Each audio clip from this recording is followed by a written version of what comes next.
Hello everyone and welcome to another webinar in our leadership series. Today's webinar is on performance management. I'm Dr. Donald Chick and I'm President and CEO of New Synergist Consulting. We provide a variety of services including leadership development, coaching, diversity, equity, and inclusion, as well as data analytics. And our motto is, we see you. There's a saying that goes, you are perfectly organized for the results you are getting. So let's keep that in mind when we talk about performance management and the goals that we have in place, how we want our organization to be run, and how we are implementing those goals. We also need to remember that performance management is not about micromanaging employees. It's about making sure we understand how the processes that we've designed, that we've chosen, that we have implemented are supporting organizational goals.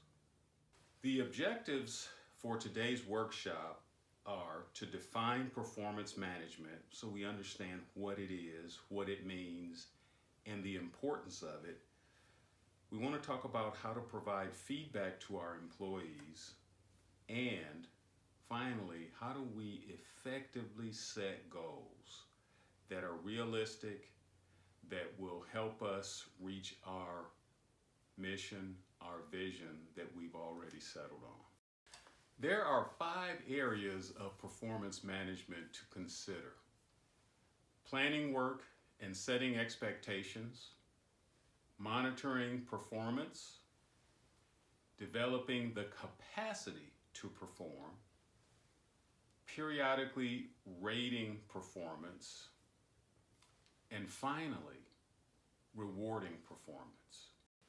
The phrase performance management was coined in the 1970s by Dr. Aubrey Daniels, a clinical psychologist. At the time, he used it to describe technology and the importance of managing behavior and the result of the behavior. Effective management, according to Dr. Aubrey, would ensure proper behaviors are being executed, which would in turn produce favorable results. Later, he associated this performance to the interactions of people, whether in a formal or informal setting. With the proper training, management can manipulate the conditions of the workplace, policies, procedures, available skills to train and motivate employees, etc., in order to measure the true success of the business. That is, the financial standing of the company, as well as the individual success of its employees. So how does performance management work? Well, the drive to implement a performance management system is not sufficient to be successful. Management, as well as employees, must put forth the effort necessary to make it happen. So what are some of the thoughts or priorities that need to go into a successful performance management system? We need to clearly identify the job's purpose as well as the duties associated with it. We need to determine goals and understand and document how we're going to measure outcomes. We need to rank job priority. We need to characterize the standard of performance for critical aspects of each position. We need to discuss employee performance and provide feedback on a regular basis. The minimum is probably quarterly, with a summary evaluation at the end of each year. We need to keep track of performance records, and if necessary, we need to be able to create an improvement plan to better an employee's performance. Let's talk about some of the tools that need to be in place to make sure a good performance management system is in place and is being successfully implemented. It's unrealistic to expect employees to perform at an optimal level without providing them with the tools needed to succeed. So here are some of the tools that are critical. First, a model of standards. We need to make sure we create a model that clearly defines employee performance standards that helps the company and the employees avoid ambiguities in what is expected. It also enables employers to provide their employees with specific feedback, which is greatly beneficial because it potentially increases job satisfaction. Preferably in writing, but even if delivered verbally, performance standards need to be enforceable. It is advisable that they are captured in writing in order to avoid questions in the future. There should be a set standard for every aspect of every employee's position. For example, an employee who is a customer service representative may be expected to take and sufficiently answer the service questions of 10 customers an hour. This employee may also be required to upsell products, for instance. There are several factors that need to be kept in mind when developing this model. Standards should be realistic in terms of whether or not they can be attained, as well as whether or not employees have adequate training. They should be measurable with regard to quantity, quality, time, etc. They should be clear in terms of defining the proper method for gathering performance information and how it is measured against the standard that has been created for that job. The next tool is the annual employee appraisal document. While employers typically monitor employees' performance throughout the year, at least they should, and they provide feedback and coaching during that interval, employers are also responsible for conducting an employee appraisal. And this is generally done on an annual basis at a minimum. The appraisal allows the employer to summarize the employee's performance, gauge job satisfaction, and prepare for the future. Now, one of the things that's important about this annual appraisal is there shouldn't be any negative surprises in that appraisal. If there's a problem, it needs to be discussed and dealt with in a timely fashion. You shouldn't go into an annual appraisal and discuss some negative performance issue that occurred 3 months prior, especially if that's the first time you've had that discussion. Another tool is coaching. Once standards have been set and performance feedback has been provided, it's critical that the employer offers some type of coaching and or mentoring. The purpose is to strengthen areas of improvement as well as to enhance areas where the employee is currently successful. In order to accomplish this, coaching and mentoring must be done in a positive manner. The words we use must build and not destroy an employee's motivation, confidence, etc. Diplomacy is important when providing coaching and mentoring. Coaching can promote motivation and continued success. A performance management system is only as good as its evaluation process. You must be able to measure its success via assessments and performance reviews. This will in turn allow you to see where modifications need to take place. How well is the performance management system itself working? How is this impacting or allowing you to measure the performance of your organization as a whole or in certain areas of your organization? How is it identifying employee performance, certain groups of employees as well as individual employees.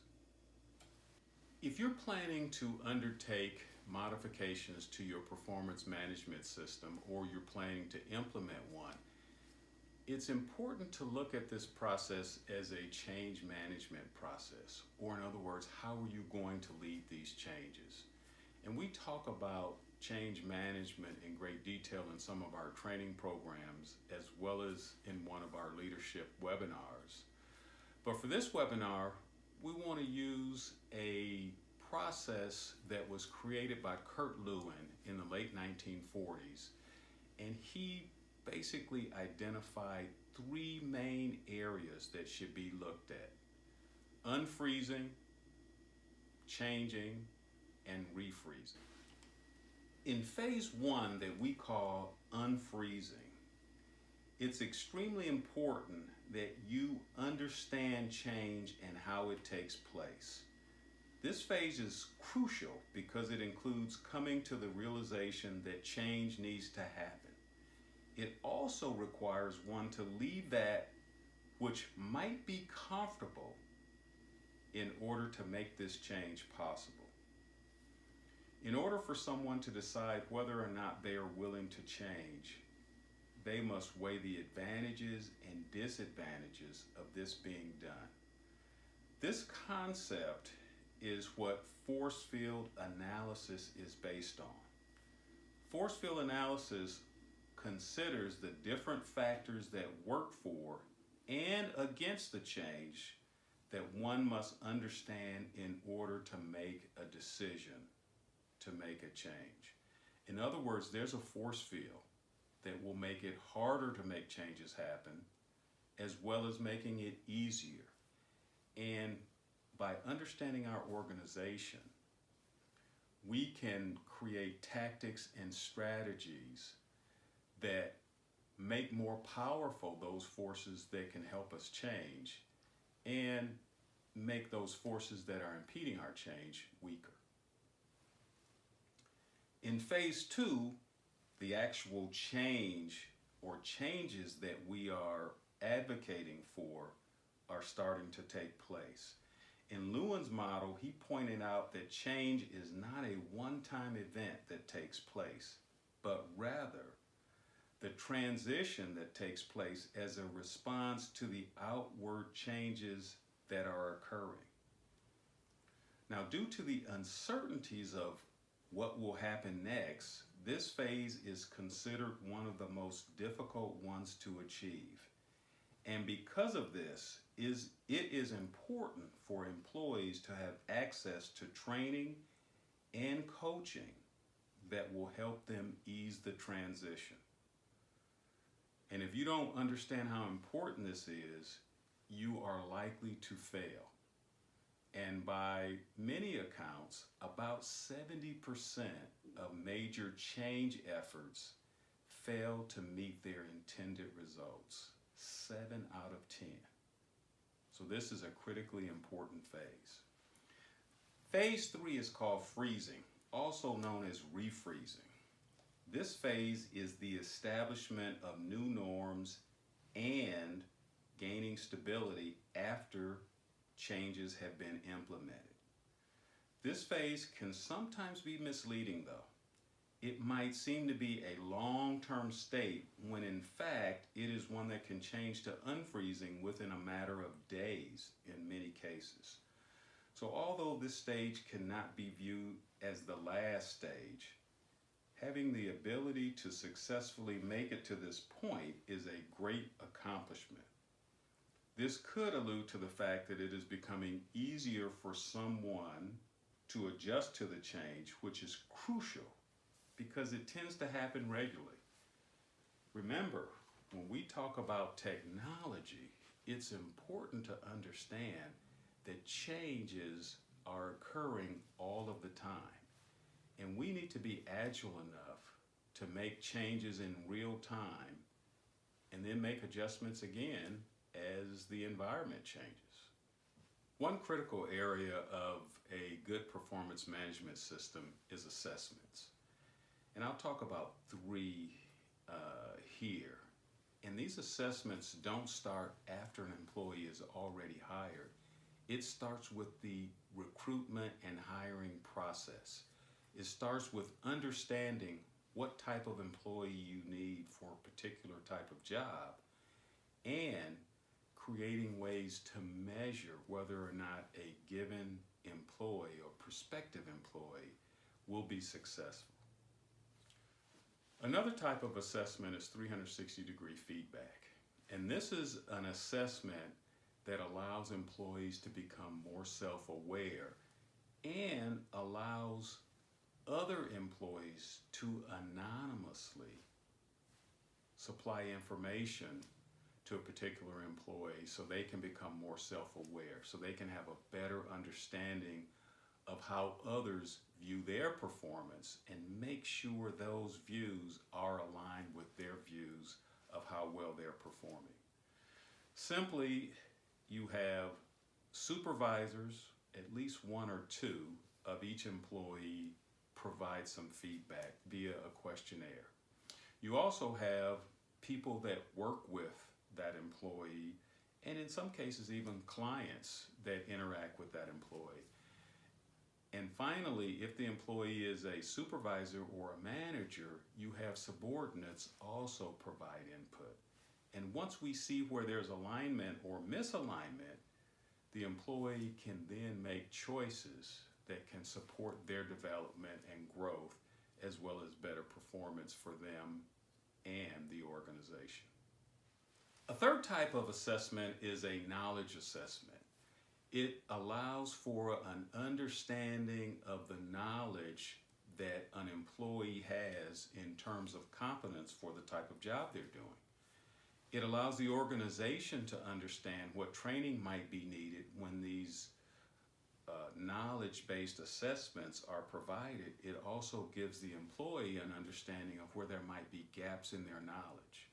This allows the organization as well as the employee to select training or other types of support that are needed to improve their ability to be competent, skillful, and productive employees.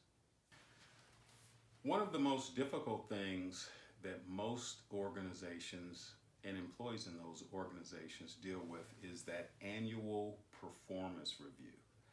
But it's a critical piece of making sure there's alignment between what the organization desires out of an employee and what that employee is actually producing, as well as providing an understanding or a plan for the employee to make adjustments or improvements moving forward. So a performance review might be defined as an analysis of an employee's work habits undertaken at a fixed point in time to determine the degree to which the stated objectives and expectations have been reached. Now, every organization has its own ideas of what a performance review should include, but here are some steps that should be taken with regard to any performance review system. Preparation. Both the employer and the employee must be adequately groomed for the review.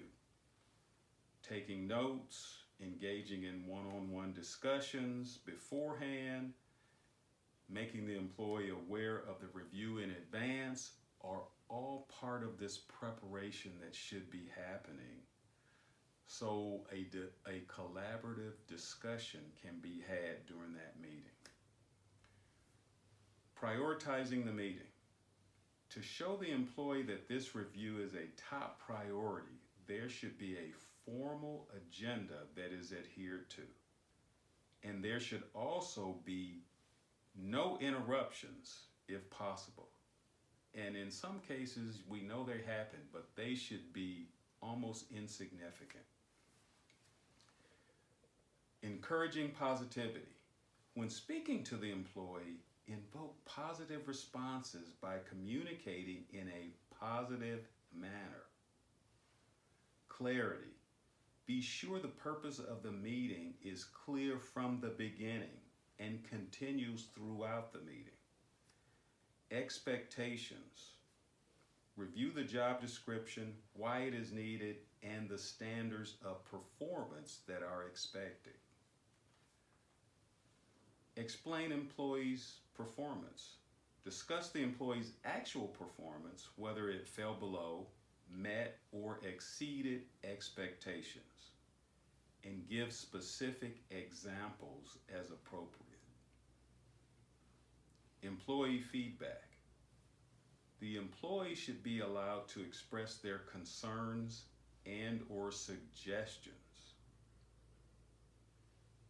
Goal setting.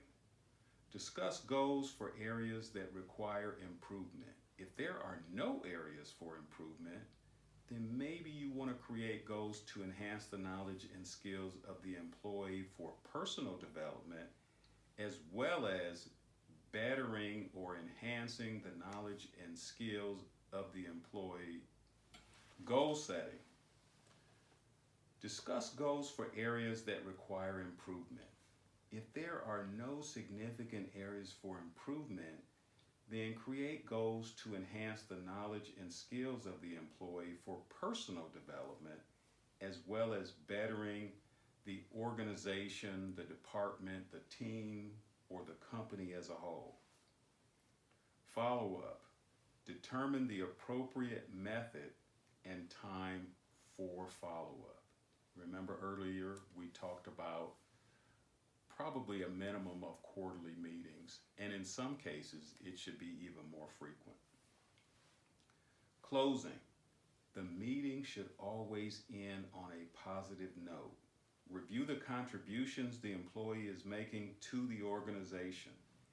Inform the employee that you are willing to help in any way necessary, and then let them know you'll be following up. One of the outcomes of a good performance appraisal is a plan, and that plan should be based on goals. And we want to make sure those goals are able to be implemented. So I like to use the SMART model, which I'm sure many of you have heard of. And when you walk through that model, you want to answer the questions about whether or not the goals that you put in place for your employees or for yourself are specific. That's the S. Are they measurable? How will I know when I've reached that goal? Are they attainable? In other words, is it possible? Is it realistic? And in part, is it realistic based on timeliness? And that's the final letter in that SMART model. So if you can ensure that each of those goals meets each of those 5 letters in the SMART model, you are likely well on your way to setting goals that will improve things, will make employee performance better, and thus make the performance of your organization better. When we talk about the SMART model, let's talk about what we mean by specific goals. A general goal is improving performance. Well, that's not quite good enough to help an employee know what they should be doing. A specific goal might be meet with your mentor once a week to talk about these issues that we've discussed in our performance review. The next letter in that model is measurable. So a general goal might be, hey, let's increase sales. A measurable goal is increasing sales 7% over last year's. Now, while, for instance, a general goal, increasing sales, well, I can tell if they have increased, but it's not specific. So we want to make sure each of these letters is covered, not only on an individual basis, but in total. When we look at the A in the SMART model, we start to talk about attainable goals. Well, an unattainable goal might be reducing turnover by 90%. That just might not be something that's reasonably possible. Now, an attainable goal might be to reduce turnover by 10%. And maybe we're going to do that in 6 months, and then 6 months later, we're going to look at another 10%. We also want to make sure our goals are realistic. So for instance, a production department might be producing 200 cars a week. They put in a new training program, maybe improve some processes, and they think they can raise that goal to 225 a week. Well, that's realistic. That's certainly possible depending on the changes that you're making. And then finally, we want to make sure those goals are timely. So when we say we want to increase sales or increase production, when? We want to increase production within 6 months or 3 months or whatever the time frame may be. But we want to make sure that the goals have a set time in place so we can then determine whether we've reached our goal based on that portion of the SMART model. Once goals are in place, it's also important to monitor them. And we have 4 broad questions that we want to ask ourselves or ask our employees. Were the goals and objectives achieved? Were they achieved in the established time frame? One that doesn't get asked enough, I don't believe, is what is the feedback from not only leadership, but from the employees in the organization? And then finally, what are the financial gains or losses? Performance goals require strategic action. And while leadership is responsible for creating these strategies, they shouldn't simply be handed down to employees. We need to have processes in place that allow us to get feedback and input from employees on these complicated and complex strategic decisions in order to make sure the goals that flow from these strategies are helping us to become more successful. When we think about strategic planning, we need to understand that a strategic plan determines where employees are, where we want them to be, and how we're going to help them get there. It should also embrace the values of the organization and align with company information.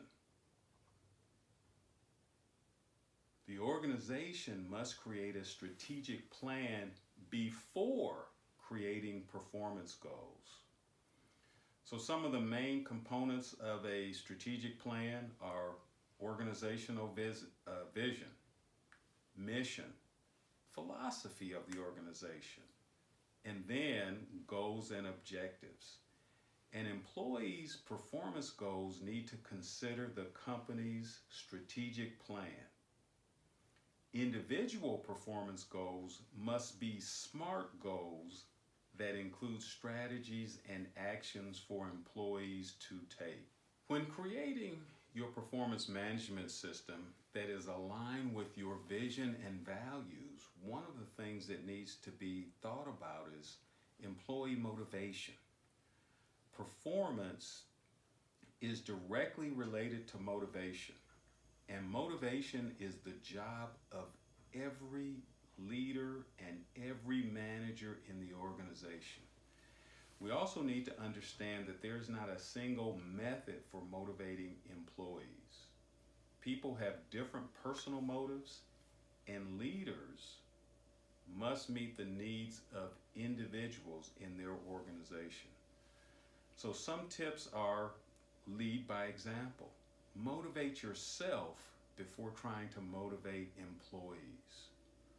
Some of the tools that we need to understand are self-awareness and emotional intelligence. Meet with individuals. Communicate with employees directly to find out what motivates them. You need to do that in groups, but also on an individual basis. Find out what motivates employees. Monetary awards, a simple thank you or a pat on the back, or showing that you're including them and asking for their input when you're making significant changes in the way the organization works. Understand how well you're delegating. Don't micromanage employees. Inform employees about how they are making a difference in the organization. Make sure they understand how the things they are doing are having a positive impact on the performance of the organization, as well as helping them understand how they might be able to do more or do things differently to provide an even greater impact. And don't forget celebrations. Pay attention to achievements and celebrate with employees in a group setting, in newsletters, in individual conversations, on bulletin boards, whatever it takes to help communicate how pleased you are when you have outstanding performance from individuals or from teams or departments in your organization.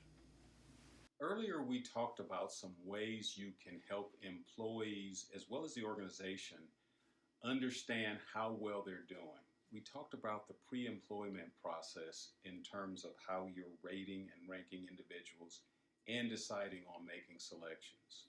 We talked about 360-degree feedback and how important that is for not only the organization, but for the employees to understand how well they're performing and how others see their performance. And then finally, we discussed competency assessments, allowing individuals as well as the organization to understand how well their employees are trained and where there are gaps in that training that need to be addressed. And it's likely that's more important than ever now because of the new technologies that continue to change the way we perform certain tasks at work. Remember, the final destination we want to get to is improved performance and motivation and satisfaction for our employees so they can provide better quality products and services to our clients or customers, and of course make our organization more competitive, more productive, and more profitable. A big part of any good performance management system is supporting the creation of a learning organization. So I want to introduce a tool called Kolb's Learning Cycle. And it has 4 basic elements: experience, observation, conceptualization, and experimentation. And it's important that we are familiar with the learning cycle in order to effectively manage performance and guide employees to greater achievements. One of the obvious ways of learning is simply experience, direct experience, involving the senses, and not simply just having the knowledge, but actually doing it via hands-on training. Observation, as defined by Kolb, is also reflective observation. It is what the concrete experience means to each individual doing the learning. Watching is a way that knowledge is transformed into meaning for each individual. And this is where connotations are created as learners see different perspectives. An example would be watching a trainer perform a task again or considering a task recently performed. This type of experimentation is another way to transform knowledge. Abstract conceptualization is a way to gather knowledge on a subject without direct experience. This involves a basic understanding of a situation by applying logic. An example of this would be to read a training manual. Abstract conceptualization is having the knowledge about something. Active experimentation is the final part of Kolb's learning cycle. Here, people learn by doing.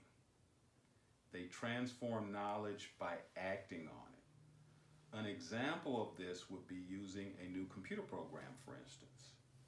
Active experimentation involves taking risk based on the knowledge people have gathered.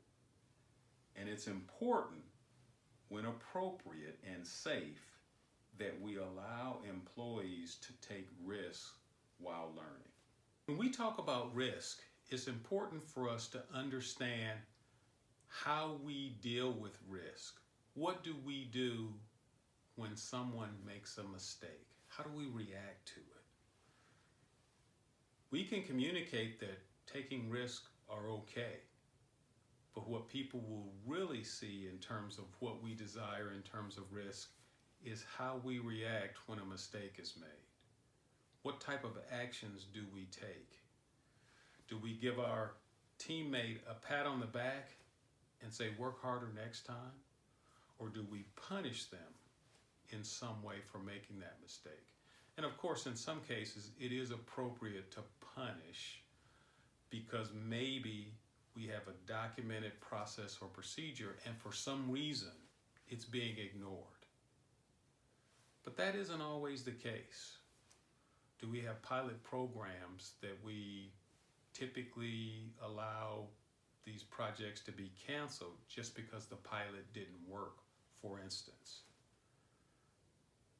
So make sure you understand how risk averse your organization is compared with how risk averse you want it to be, and then ask yourself, are you taking the appropriate actions when an individual or a department in your organization takes a risk and they fail? We talked earlier about employee motivation in terms of our performance management systems, and this is a critical component of having a performance management system that works. All of us need to be motivated in order to reach our highest levels of success. So we need to consider this when we're asking ourselves, what are we doing to motivate our employees to meet the vision, mission, and goals of our organization, as well as those individual goals that we have collaboratively set for each of the individuals in our organization. So what are some key factors in terms of motivation? Remember, it's more than being satisfied. Motivation is what causes employees to go the extra mile and commit to a project or a team or an organization. So Frederick Herzberg identified the key factors that drive motivation in employees across many different fields. Now, pay and work conditions are certainly tied to satisfaction. Poor pay and work conditions will adversely affect productivity, but positive pay and work conditions, depending on the level of compensation an employee already is getting, may do little to increase motivation. Motivation is a key success factor in any organization. The more motivated your employees are, the more engaged they will be. And the more engaged they are, the more likely they are to be productive and innovative.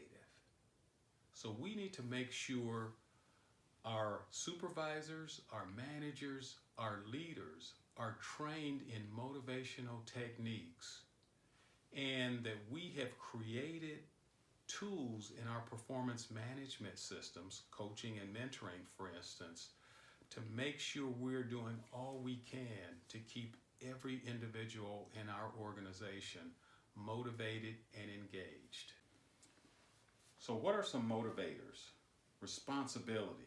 Employees should have a sense of ownership in their work, the nature of the work they're doing, The nature of the work can help motivate employees.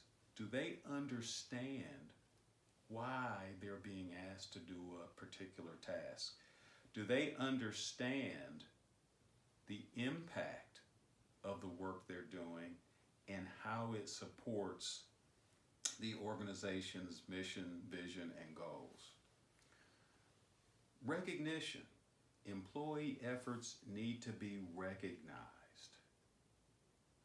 individually, in group settings, and in other settings that allow them to feel included in the activities of your business. Achievement. People need to feel like they're achieving something worthwhile, something meaningful, something they can look back on or reflect on and feel proud of what they have accomplished. People perform better when they believe in their organization. When the values of an organization match the personal values of employees, an organization will work better because they have highly motivated employees working for them. In many cases, this is why socially responsible companies are able to more easily attract talent. They speak to an individual's internal motivators. Businesses that address internal motivators are more likely to be high performing. So when you think about that, think about the internal motivators of just about all employees: family, the environment, their ability to be successful, how they are impacting or supporting their community, and then the availability of personal time to address or pursue interests outside of work. Motivation is a key success factor in any organization. The more motivated your employees are, the more engaged they will be. And the more engaged they are, the more likely they are to be productive and innovative. So we need to make sure our supervisors, our managers, our leaders are trained in motivational techniques, and that we have created tools in our performance management systems, coaching and mentoring, for instance, to make sure we're doing all we can to keep every individual in our organization motivated and engaged. Remember, every person is different. They're individuals. We want to get to know them. We want to be able to observe them, be able to understand what motivates them. And we can do this by communicating with them through the use of surveys and other tools that allow us to get to know what these individual motivators are of the folks on our team. Now, when we talk about personal motivators, we have to understand that we're talking about individuals, and they have individual needs and individual motivators that are not the same as every other person in your organization. So it's critical for managers to use their communication skills and to use their performance reviews in order to get to better know their employees, to get to understand their motivators and how they can provide the support needed so those employees become more motivated in order to support the success of the organization, as well as supporting their individual success. So we talked about having a plan, going through a change process, and part of that is evaluating and adapting. Like everything else, it is essential to evaluate and adapt motivation techniques. And there are several steps you can take to make this happen. Surveys, for instance, will show the level of engagement and how important motivated employees are. It's also important to understand when you take on these surveys, when you complete them, it is critical that you respond to and share what you think you learned from those surveys. And ask employees for their input, if you don't already have that, on how to make corrections and adjustments based on what you've learned. You want to continually review your mission. Compare the mission, policies, and procedures to internal motivators and ask yourself, are they aligned? And where they're not aligned, you of course need to make adjustments. Development. Examine the number of employees who have advanced within the organization over the past year, for instance. And ask yourself, is that appropriate? Does it fit within the trends that you've seen in previous years? Are we getting better or are we getting worse? And then of course, why not? Goals. Whether or not company goals are met is an indication in part of motivation. So adapt motivation techniques as necessary to improve performance and to improve employee engagement. Again, if you do so, you will increase your likelihood of being more productive, more competitive, and performing better as an organization. When I've talked to supervisors, especially those at the first line, but in many, many other cases, I have been asked about the feeling of being overwhelmed with the complexities and the amount of time needed to engage, encourage, and motivate employees. And it can be complex and time consuming. So one of the things I suggest is creating a performance journal. And you can use different technologies to do this based on what is right for you. In some cases, it's just simply creating a folder in your Outlook system or using Excel or Word or some other software program that you have available to you, and jotting down notes in real time when you see something that needs improvement or something positive based on an employee's performance. And then you can use that doing your yearly reviews, your midterm reviews, your quarterly reviews, or even when you are engaging an employee in a one-on-one conversation. You can also use that journal to support providing feedback during weekly status meetings or bi-weekly, with whatever time frame you're using to have those types of meetings. So this performance journal is a way of helping you be a better time manager when you're performing this very important task of supporting, motivating, and engaging your employees. Some of the accomplishments and records that definitely need to be kept include employee awards and requests from employees about any number of things. You need to make sure you have documentation on positive performance as well as negative performance. So you can take advantage of having these notes so you can identify and discuss performance gaps and how you will deal with them when you interact with your employees or your groups of employees. Performance journals are not just important for supervisors. They're important for individual employees as well. It's important to record your goals and accomplishments. Even minor accomplishments need to go into your performance journal.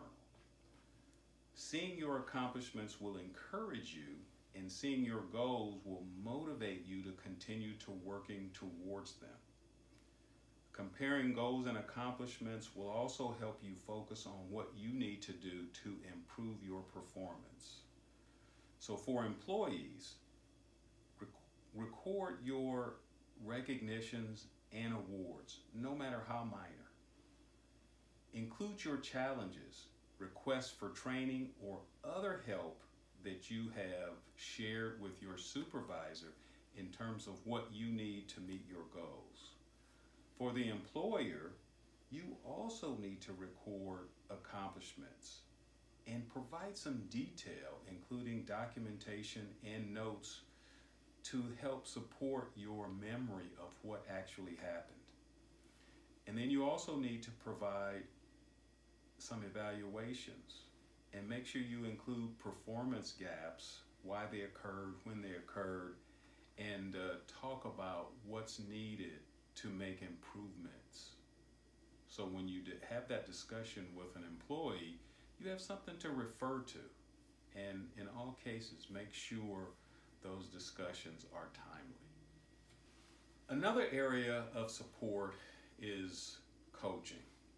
And in many organizations, you might have a performance coach.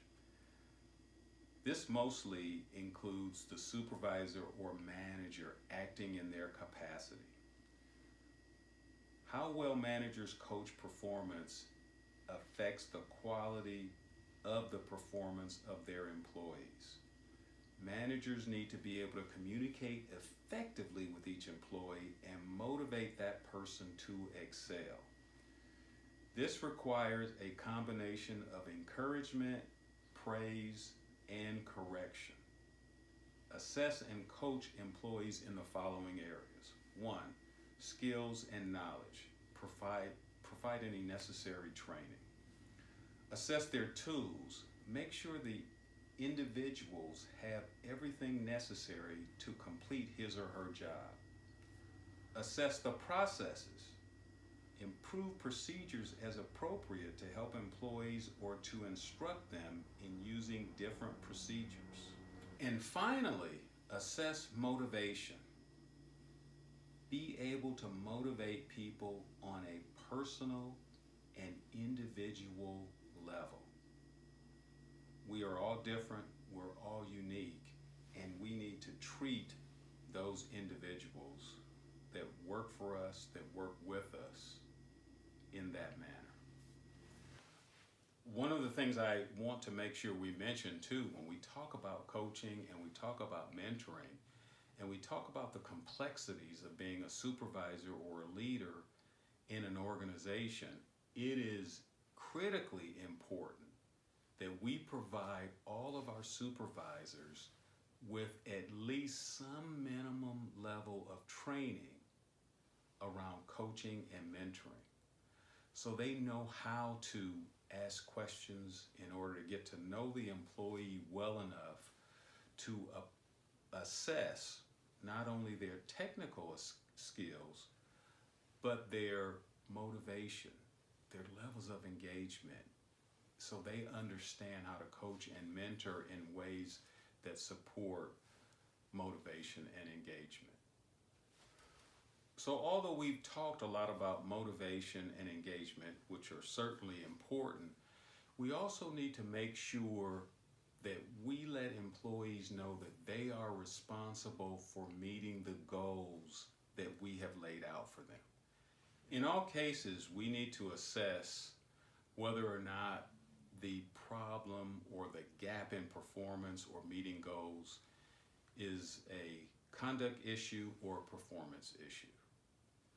We need to address each of those along different lines because there are some very different needs depending on which one of these problems is causing a goal not to be met or the performance of an employee not to be up to some minimum level that we've set for that employee. So how many goals should we have for each employee? And we need to make sure they're prioritized as well. And typically about 3 to 5 is appropriate. Now these are goals. You also have some type of position description or something that describes what an employee's job is. But what are their 3 goals over the next year or 6 months? So you want to make sure employees focus on their top 3 to 5 goals, whatever they are. And these goals are given priority need in order to align with company goals and the top competencies of their position. Typically, there's an influence on productivity and cost. A non-essential goal such as filing at the end of each day does not take priority. And then make sure the goals aren't in conflict with each other. We know we have to measure performance. We also know that there's some level of subjectivity in terms of any types of measures we may try to create. So we want to eliminate as much as possible that subjectivity and make sure we have created measures that are fair and objective. As much as possible, we want to make sure these measurements are cost specific. And of course, we want to create a rating scale that's understood by all individuals in our organization. By doing this, we can create measures that are more objective, that are fair, and that are consistent throughout our organization. So we want to make sure that we are comparing the measurements against performance to evaluate employees. It's also important to include whether or not employees achieved their goals and met desired expectations. Now, this information is normally included in some type of employee evaluation form as the output of a formal review, which is typically completed once a year. But frequent informal reviews done throughout the year are even more effective. If done correctly, they can provide timely feedback that makes that annual review just something that kind of checks the block so you have formal documentation for the year. But since there are no surprises from either the employee or yourself, it should make that yearly review pretty easy. So meet with employees regularly to evaluate performance using the same criteria as you would use in a formal evaluation, but obviously allowing your employees to make adjustments based on the feedback you're providing.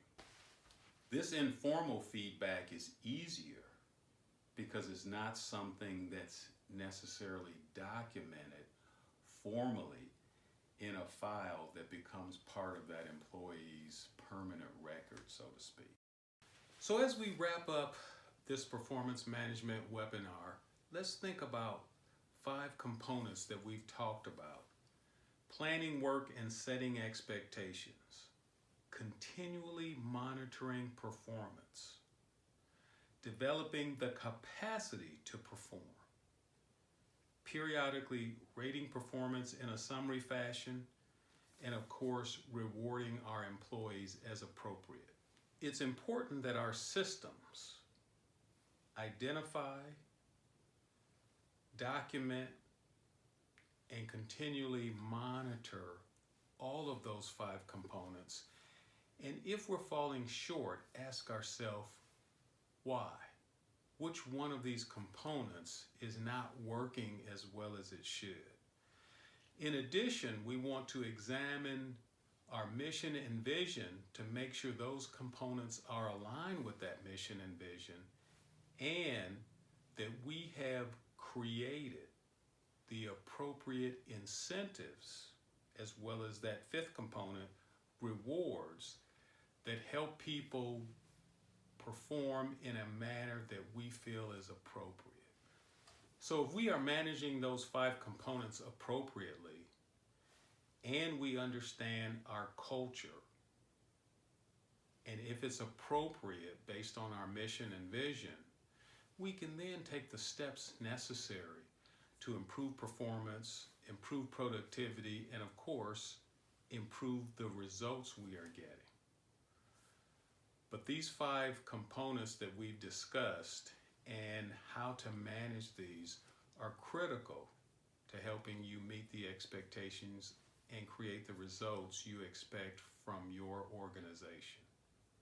Thank you again for your attention, and as always, I see you.